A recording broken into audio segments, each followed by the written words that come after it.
Hello everyone, and welcome back to my YouTube channel. So today we're going to talk about phrasal verbs.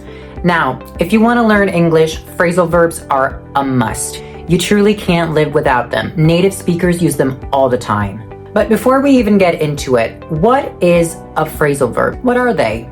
So whenever you see a verb plus a preposition, that could be a phrasal verb.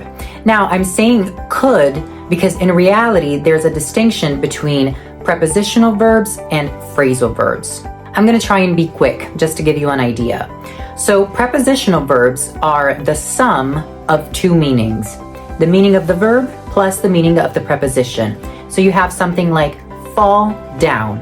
The meaning of the verb is to fall, where, down. They're very self-explanatory, no problem to understand them.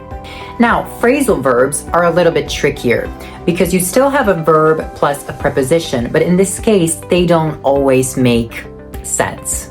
An example that I'm pretty sure everybody knows is to shut up. To shut up means to stop talking, but if you think about it, okay, to shut your mouth, but then why up? I'm pretty sure there is an explanation, but they don't always make sense immediately. Those are phrasal verbs. And then if you have two prepositions, you have a phrasal prepositional verb. But enough with the definitions. Let's just get into it. Here are 10 phrasal verbs that I think everybody should know. Phrasal verb number 1, to make up. Now, I'm pretty sure everybody knows this term as a noun. The stuff that you put on your face to enhance it, makeup. And it could also work as a verb with the same meaning, but it's not very common. People usually say, I'm putting on makeup instead of I'm making myself up. However, this phrasal verb has plenty of other meanings. For example, to invent. If you make something up, it means you're inventing it. If you think someone's lying to you, you could say, you're making it up. It's not true. You're inventing it. You're making it up. I'm tired of your made-up excuses. That means I'm tired of your invented excuses. Another meaning is to forgive someone after you've had an argument with them. So when you reconcile with someone, you make up with them. They had an argument, but eventually they made up. To make up can also mean to compose, to comprise. A puzzle is made up of different pieces. That means a puzzle is composed of different pieces. English speakers make up 4.9% of the world's population. You can also use to make up to mean to compensate for something. Let's say your boss is mad at you because you're always very late to work. You could say, I'm sorry, I will make up for it by working harder. Or let's pretend your friends invited you to a party, but you can't go. So you say, I'm sorry, I can't come, but I promise I will make it up to you, as a way of being forgiven by someone you've upset.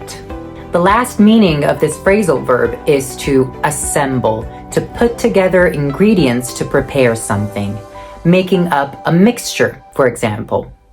Second phrasal verb is to hang out. As a prepositional verb, it's the meaning of hang plus the meaning of out. So it means to display something. Like you can hang out a flag, you can hang out a sign, you can hang out a banner. Or if something is drooping, it's protruding, like the dog's tongue is hanging out. But informally, this phrasal verb has a completely different meaning. To hang out means to spend time somewhere or with someone. So, what are you doing today? Oh, nothing much. I'm just hanging out by the pool. That means I'm just spending time there at the pool. Hey, do you want to hang out tomorrow? That is, hey, do you want to spend time together tomorrow? Phrasal verb number 3, to break out. We're going to focus on two meanings here. The first one is to escape. The prisoner broke out of his cell, for example. That means he escaped. But figuratively, this phrasal verb is commonly associated with skin, in particular with pimples, with zits. Let's say you tried a new moisturizer and the next morning you wake up with a bunch of pimples on your face. You could say, I'm breaking out. I'm breaking out. Or that moisturizer broke me out. So you might want to stop using it and start looking for a product that prevents breakouts. Hold on, I forgot to mention that to break out can also mean to start in case of a war or a disease. For example, the Great War broke out in 1914. Number 4, to come across. Again, we're going to focus on 2 meanings. The first one is to meet someone or find something by chance. I came across John the other day. That means I met him. I bumped into him. That's another phrasal verb. To bump into someone or to come across someone means to meet them by chance. Or I was cleaning my room and I came across some old photos. Come across can also mean to give the impression. Your tone is coming across as very rude right now. He came across as a very friendly guy. He gave me the impression of being very friendly. Number 5, to work out. I'm pretty sure all of you are familiar with the meaning that has to do with physical exercise. I work out every day to stay healthy. That means I exercise every day. But working out also indicates how something is going, how it's developing, especially if it's going well. We weren't sure about our project, but eventually everything worked out perfectly. Everything went well. That's what it means. 6, to keep up with. We have 2 prepositions here, so this is a phrasal prepositional verb, but that doesn't matter. Now, I am certain that you've seen this phrasal verb in the title of a very famous show, Keeping Up with the Kardashians. But let's see all its meanings. First of all, it can mean to go as fast as. While running, he was struggling to keep up with his friend, meaning he couldn't run as fast as them. If we use that meaning in a figurative way, we get something like to stay informed, which is exactly what they meant in the title Keeping Up with the Kardashians, to stay informed on what they're doing. Another example, let's pretend your friend doesn't know what TikTok is. You could say, you don't know what TikTok is? What do you mean? Try to keep up. Keep up with the times. Stay informed.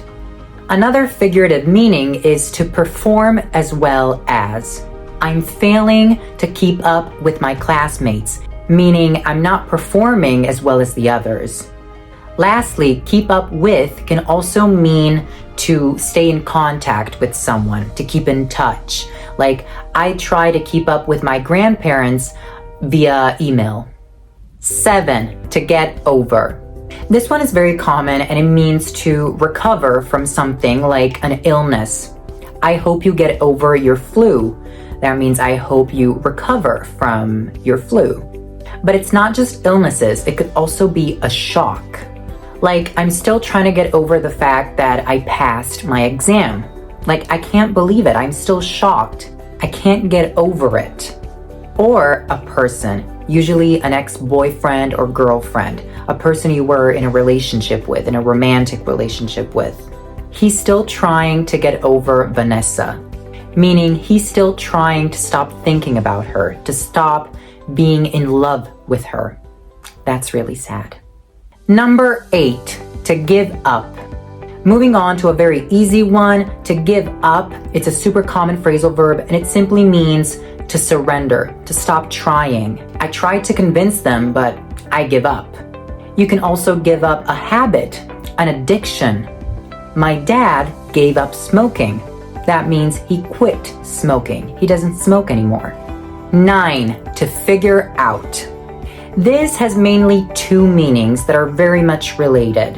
It could mean to solve, like you could figure out a math problem, but informally it also means to understand. I can't figure out why my printer is not working. I don't understand. The 10th and final phrasal verb for today is to back up.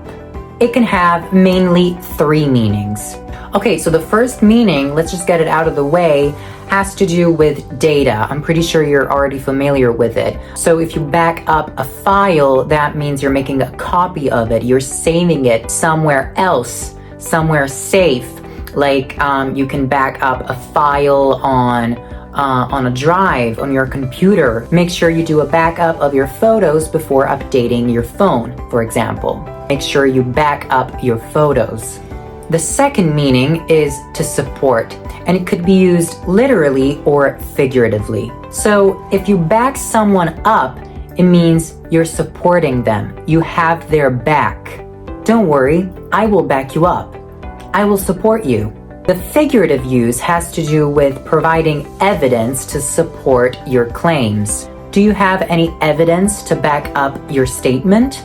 Do you have any evidence that supports your statement? So we know you're not lying.